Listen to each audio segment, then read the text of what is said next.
This is the Voice of Turkey's English language transmission broadcasting from Ankara in the 25-meter band between 1330 and 1430 UTC on 12035 kHz to Europe.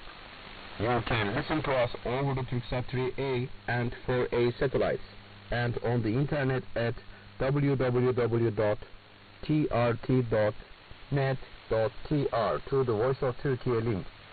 Our email address is englishdesk@trt.net.tr.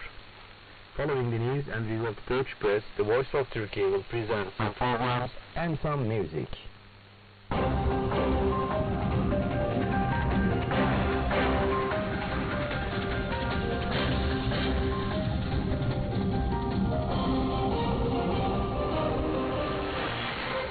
Today is Saturday, 3rd of February 2024.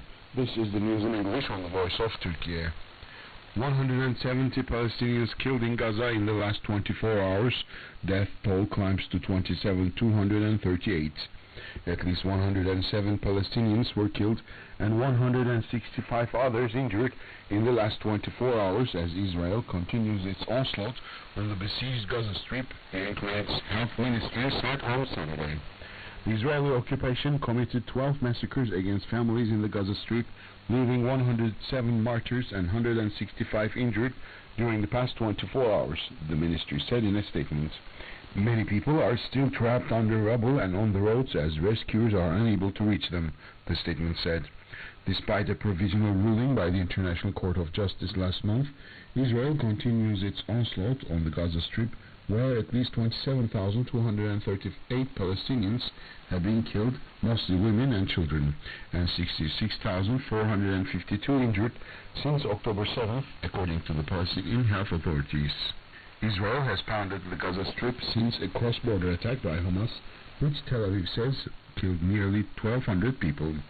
The Israeli offensive has left 85% of Gaza's population internally displaced amid acute shortages of food, clean water and medicine, while 60% of the enclave's infrastructure was damaged or destroyed, according to the UN.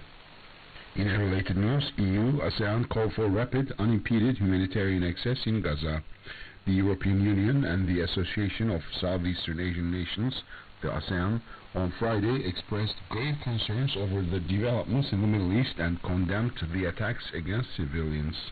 In a joint statement following the 24th EU-ASEAN ministerial meeting, the two regional blocs said they agreed to condemn all attacks against civilians and, in quotes, we noted the call for some of us for a durable ceasefire in Gaza.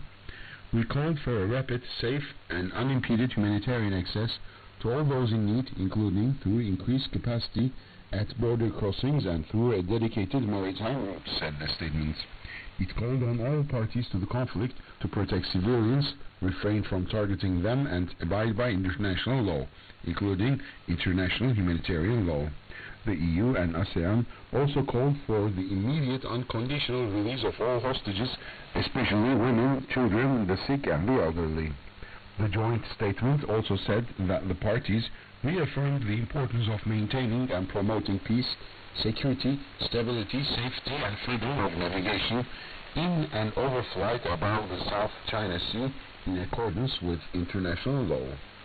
We affirmed the need to enhance mutual trust and confidence, exercise self-restraint in the conduct of all activities, and avoid actions that could increase tensions and the risk of accidents, misunderstandings and miscalculation, as well as to pursue peaceful resolution of disputes in accordance with the universally recognized principles of international law, it noted. On the war in Ukraine, the EU and ASEAN said most members strongly condemned the war in Ukraine and stressed it is causing immense human suffering and exacerbating existing fragilities in the global economy, constraining growth, increasing inflation, disrupting supply chains, heightening energy and food insecurity, and elevating financial stability risks. There were other views and different assessments on the situation and sanctions, it said, adding that they continue to reaffirm, as for all nations, the need to respect sovereignty, political independence, and territorial integrity of Ukraine. And moving on, U.S. begins retaliatory airstrikes in Iraq Syria after 3 American troops killed. The US began to carry out a wave of airstrikes Friday against Iran's Islamic Revolutionary Guard Corps, Quds Force, and the Iranian-backed militias in Iraq, Syria, after a suicide drone attack killed 3 American troops in Jordan. The strikes were conducted with numerous aircraft, including long-range bombers that launched from the US Central Command, said in a statement. In all, more than 85 targets were hit with more than 125 precision munitions. Facilities that were hit include command and control and intelligence centers, rocket, missile and drone storage areas, and logistics and munition supply chain facilities, and their Iranian Revolutionary Guard Corps sponsors who facilitated attacks against US and coalition forces, said CENTCOM. The IRGC, Quds Forces, is the Corps' External Operations Division.